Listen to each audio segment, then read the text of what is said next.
আসসালামু আলাইকুম। আমার প্রজেক্ট হচ্ছে পিজো ইলেকট্রিক ভিত্তিক নবায়নযোগ্য শক্তির নতুন দিগন্ত। এটা হচ্ছে বিদ্যুৎ শক্তি উৎপন্ন করবে। পিজো ইলেকট্রিক সেন্সর যদি রাস্তার নিচে স্থাপন করা হয়, তখন রাস্তার উপর দিয়ে যখন গাড়িগুলো চলবে, তখন স্ল্যাবগুলোর উপরে গাড়ির ভর প্রয়োগ করবে। ফলে একটা চাপ সৃষ্টি হবে পিজো ইলেকট্রিকের উপর। পিজো ইলেকট্রিকের উপর চাপ সৃষ্টির ফলে ওইখান থেকে ইলেকট্রন অপসারণ হবে। ইলেকট্রন অপসারণের ফলে বিদ্যুৎ উৎপন্ন হবে, কারণ ইলেকট্রনের প্রবাহ হচ্ছে বিদ্যুৎ। আমরা দেখতে পাচ্ছি।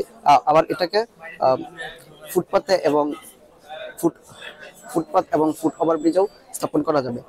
আহ, আমরা পিজো ইলেকট্রিকের আকার যত বড় করতে পারবো এবং ভর যত বেশি হবে, ততই বেশি বিদ্যুৎ উৎপন্ন হবে। একটা গাড়িকে একটা স্ল্যাব অতিক্রম করার জন্য একটা চাকাকে দুইবার অতিক্রম করতে হবে। ঢাকা শহরে তো অনেক অনেক গাড়ি আছে, প্রায় লাখখানিক বা আরো বেশি হইতে পারে। আমি আহ, এই গাড়িগুলো যদি প্রতিদিন 1 কিলোমিটার করেও 1 কিলোমিটার করেও চলাচল করে, তারপরে আমরা পিজো ইলেকট্রিক গুলো যদি 20 মিটার বা 30 মিটার দূরে দূরে স্থাপন করি, সেখান থেকে অনেক পরিমাণ বিদ্যুৎ উৎপন্ন হবে। এই বিদ্যুৎ দিয়ে আমরা স্ট্রিট লাইট গুলো জ্বালাতে পারবো।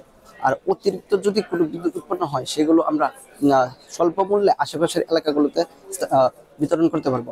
এখানে আমরা দেখতে পাচ্ছি যে চাপ প্রয়োগের ফলে বিদ্যুৎ উৎপন্ন হচ্ছে। এখন গাড়িগুলো যত বেশি ভর হবে, তত বেশি বিদ্যুৎ হবে।